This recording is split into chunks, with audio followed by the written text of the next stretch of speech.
दोस्तों, आप सभी जानते हैं कि श्री रतन टाटा सर हमारे बीच अब नहीं रहे, तो चलिए उनके पूरी जीवन को गहराई से जानते हैं। हमारी वीडियो थोड़ी लंबी हो सकती है, तो वीडियो को पूरा देखिएगा। श्री रतन टाटा सर एक अलग ही किस्म के बिजनेसमैन थे। आप अपनी जिंदगी के किसी भी हिस्से को उठाकर देख लो, कोई न कोई टाटा ग्रुप का ब्रांड जरूर बीच में आएगा। जब आप गाड़ी से ट्रेवल करते हैं, टाटा मोटर्स, ढेर सारी गाड़ियां हैं उनकी। अगर आप फ्लाइट से ट्रेवल करते हैं, विस्तारा एयरलाइन और एयर इंडिया। अगर आप होटलों में रुकते हैं, ताज होटल टाटा का है। जो आप कपड़े पहनते हैं, टाटा का फैशन ब्रांड वेस्ट साइड है। जो आप ज्वेलरी पहनते हैं, तनिष्क टाटा का है। जो आप चाय पीते हैं, टाटा टी। यहाँ तक कि जो खाने में डलता है नमक, टाटा साल्ट। उसके अलावा Tata steel, Tata power, Tata consistency service. आप यकीन नहीं करोगे दोस्तों, 100 से ज्यादा कंपनीज है टाटा ग्रुप के अंदर। टाटा आज one of the famous, one of the successful companies में से एक है। रतन टाटा अपनी कमाई का ज्यादातर हिस्सा दान कर देते हैं, इसलिए उनका नाम टॉप अमीर लोगों की लिस्ट में नहीं आता। उनकी लिस्ट ही अलग है। मेहनत, इज्जत, ईमानदारी, नेशन बिल्डिंग, ये शब्द उनसे जुड़ गए हैं। और यही कारण है कि 2009 में भारत सरकार उन्हें पद्म विभूषण से नवाजी है। और यही कारण है कि देश भर के लाखों युवा उन्हें एक रोल मॉडल की तरह देखते हैं। पूरे भारत में शायद एकमात्र व्यक्ति होंगे जिनके जीरो हेटर्स हैं। कोई उनसे नफरत नहीं करता। रतन टाटा एक स्किल्ड पायलट भी है, जहाज भी उड़ा सकते हैं। जब नारायण मूर्ति ने स्टेज पर जाकर उनके पैर छू लिए, इससे आप उनके कद का अंदाजा लगा सकते हैं। कमर्शियली दोनों कॉम्पिटिटर हैं, लेकिन नारायण मूर्ति स्टेज पर जाते हैं और श्री रतन टाटा सर के चरण स्पर्श करते हैं। कोविड-19 के दौरान देश में जब फाइनेंशियल क्राइसिस चल रहा था, इस दौरान उन्होंने 1500 करोड़ पीएम केयर फंड में दान कर दिए। 1937 में पैदा हुए। चलिए इनके 86 साल के कारनामों को जानते हैं। जब एक गैंगस्टर ने इन्हें परेशान किया, तो ये उससे कैसे निपटे। फोर्ड कंपनी वाले ने जब उन्हें बुरा भला कहा, तब उनका रिएक्शन क्या था। प्रिंस चार्ल्स जब उन्हें लाइफ टाइम अचीवमेंट अवार्ड देने वाले थे, तो वे वहाँ क्यों नहीं गए। और सबसे इम्पोर्टेंट बात जो हर भारतीय जानना चाहता है कि श्री रतन टाटा साहब ने शादी क्यों नहीं की, ये सब जानेंगे। इस वीडियो में बने रहिएगा अंत तक। दोस्तों, बिजनेस के हिसाब से 90% स्टार्टअप्स पहले 5 साल में फेल हो जाते हैं। 5% स्टार्टअप्स अगले 10 साल तक चलते हैं, लेकिन 0.01% कंपनीज होती हैं जो 100 साल से ऊपर तक की यात्रा तय करती हैं। टाटा ग्रुप को लगभग 150 साल से ज्यादा हो गए हैं। टाटा ग्रुप में आज 100 से ज्यादा कंपनी आती हैं, जो 100 से ज्यादा देशों में चल रही है। आज मैं यहाँ टाटा ग्रुप के चेयरमैन रहे श्री रतन टाटा सर की जीवन की ऐसी बात बताने जा रहा हूँ जो सभी के लिए इंस्पिरेशन है। रतन टाटा की जिंदगी उतार चढ़ाव से भरी रही। उनका 28 दिसंबर 1937 को जन्म हुआ। टाटा ग्रुप के संस्थापक जमशेदजी टाटा के पोते नवाल टाटा के बेटे हैं रतन टाटा। जब 10 साल के थे, तब उनके माता पिता का तलाक हो गया। उनके पिता नवाल टाटा, माँ सोनी टाटा अलग अलग हो गए। यानी जिंदगी के शुरुआती दौर में ही ईश्वर ने परीक्षा लेनी शुरू कर दी। उन्हें और उनके भाई जिमी को दादी नवाजबाई टाटा ने पाला। वे मुंबई के टाटा पैलेस में रहते थे। उनके घर एक बड़ी बड़ी लाइटों वाली तड़कती भड़कती कार थी। अगर ड्राइवर कभी उन्हें उस कार में स्कूल लेने आता, तो वे पैदल आना पसंद करते, बजाय कि उस कार में आने के। दरअसल रतन टाटा बेहद शर्मीले थे। उन्हें अच्छा नहीं लगता था कि ऐसे कार की वजह से सबके नजर में आ जाए। दादी को कहते थे कि आप कोई छोटी दूसरी गाड़ी भेज दिया करो। 1955 से 1962 तक अमेरिका में रहे। कॉर्नर यूनिवर्सिटी से आर्किटेक्चर और स्ट्रक्चरल इंजीनियरिंग की पढ़ाई की। अमेरिका में नौकरी करके वहीं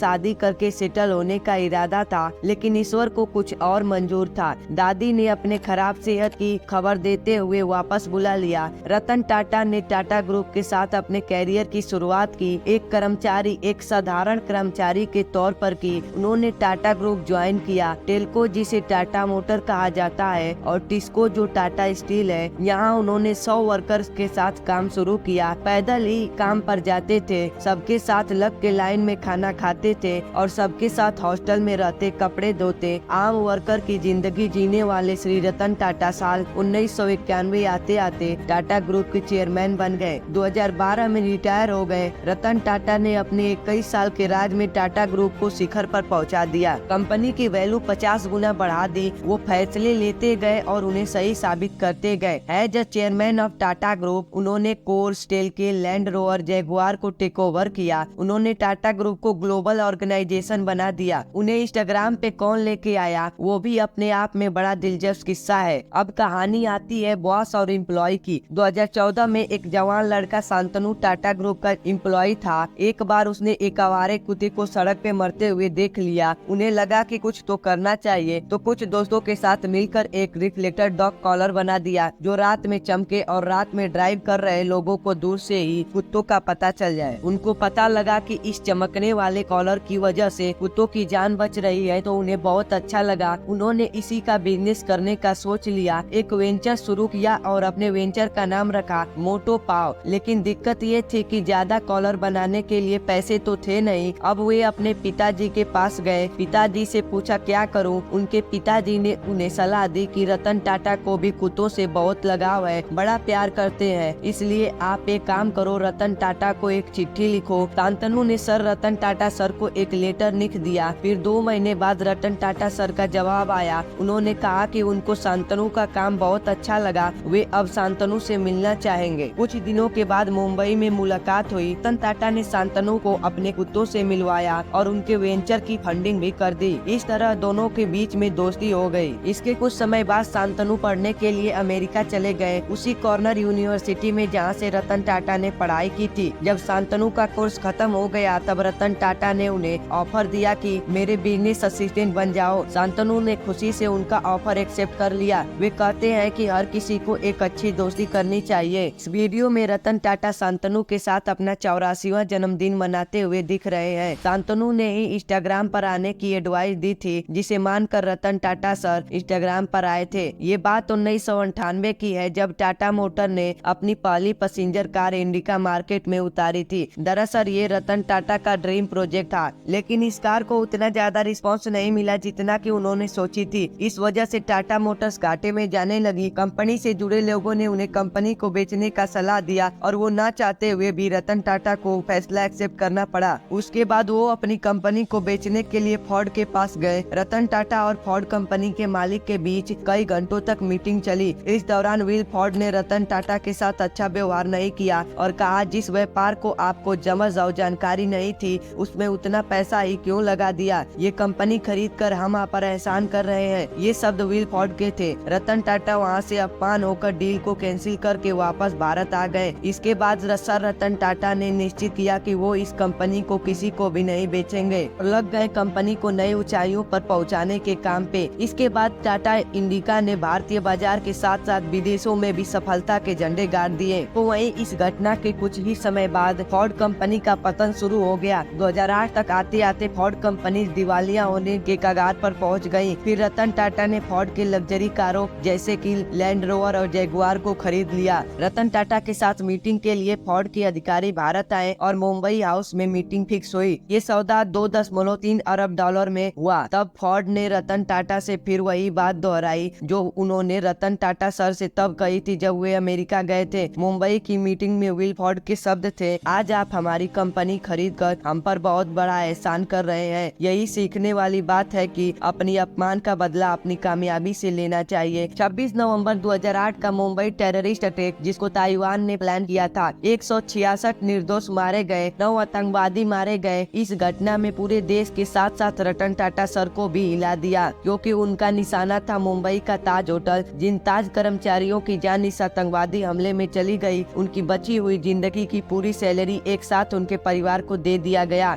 उनके बच्चों के लिए एजुकेशन और मेडिकल बिल्कुल फ्री कर दिए गए और केवल एम्प्लॉयज के लिए ही नहीं, इस अटैक में सभी की रतन टाटा ने दिल खोलकर मदद की। सरकारों के मुआवजे आने में सालों लग जाते हैं, लेकिन रतन टाटा सर ने 1 महीने में सबको उम्मीद से ज्यादा दिया। अब बात करते हैं रतन टाटा सर की शादी को लेकर। दुनिया में प्यार बांटने वाला इंसान असल जिंदगी में अकेला क्यों रह गया? दोस्तों, रतन टाटा सर ने कभी शादी नहीं की। जब वे अमेरिका में थे तब उन्हें वहाँ एक लड़की से प्यार हो गया और वे उससे शादी करना चाहते थे, लेकिन तभी उन्हें अपनी बीमार दादी से मिलने भारत आना पड़ा। वो दादी जिन्होंने बचपन में उन्हें पाल पोस कर बड़ा किया था, वो भारत लौट रहे थे। उन्होंने उस लड़की को कहा, चलो भारत चलते हैं, वहीं शादी भी कर लेंगे। लेकिन उस लड़की के माँ बाप ने उसे भारत नहीं आने दिया, क्योंकि उस समय इंडिया चाइना वार चल रहा था। उसके बाद रतन टाटा को पता चला कि उस लड़की ने वहीं किसी दूसरे के साथ शादी कर ली। रतन टाटा के जीवन का एक गजब दिलचस्प किस्सा है। जब वे टाटा ग्रुप के चेयरमैन बने, उसके 15 दिन बाद ही टेल्को में हंगामा हो गया। एक गैंगस्टर था जिसने देखा कि ट्रेड यूनियन के पास बहुत सारा पैसा है और वो उस पर कब्जा करना चाहता था। उसने उन्होंने एक कंपनी में स्ट्राइक करवा दी। फिर रतन टाटा खुद प्लांट पर गए और वर्कर्स के साथ 3 दिन तक काम किए। तब सारे वर्कर्स काम पर आने लगे और काम फिर से शुरू हुआ। 2008 में दुनिया की सबसे सस्ती कार लॉन्च कर दी। उन्होंने एक इंडियन फैमिली को स्कूटर पर जाते हुए देखा। बच्चा माँ और बाप के बीच में फंसा हुआ था। उन्हें लगा कि इनके लिए कुछ तो करना चाहिए। फरवरी 2018 में यूके के प्रिंस रतन टाटा को लाइफ टाइम अचीवमेंट अवार्ड देना चाहते थे। वे वहाँ जाने के लिए बिल्कुल तैयार थे, तभी उनके कुत्ते की तबीयत खराब हो गई। वे उसे छोड़कर नहीं जा सके। उन्होंने अवार्ड फंक्शन ही छोड़ दिया। एक बार एक ऑनलाइन कैंपेन चला कि उनको भारत रत्न देना चाहिए। इस पर उन्होंने कहा कि मैं आपकी सेंटिमेंट की कद्र करता हूँ, लेकिन मेरी रिक्वेस्ट है कि ऐसे कैंपेन न चलाया जाए, इसे डिसकंटिन्यू कर दिए जाए। मैं एक भारतीय हूँ, मेरे लिए यही बहुत बड़ी बात है। दोस्तों, अगर आज की वीडियो आपको अच्छी लगी, अगर आप रतन टाटा सर के फैन हैं, अगर आप मानते हैं कि रतन टाटा हमारे देश के असली हीरो हैं, तो इस वीडियो को ज्यादा से ज्यादा शेयर करें, वीडियो को लाइक करें, चैनल को सब्सक्राइब करें। मिलते हैं अगली वीडियो।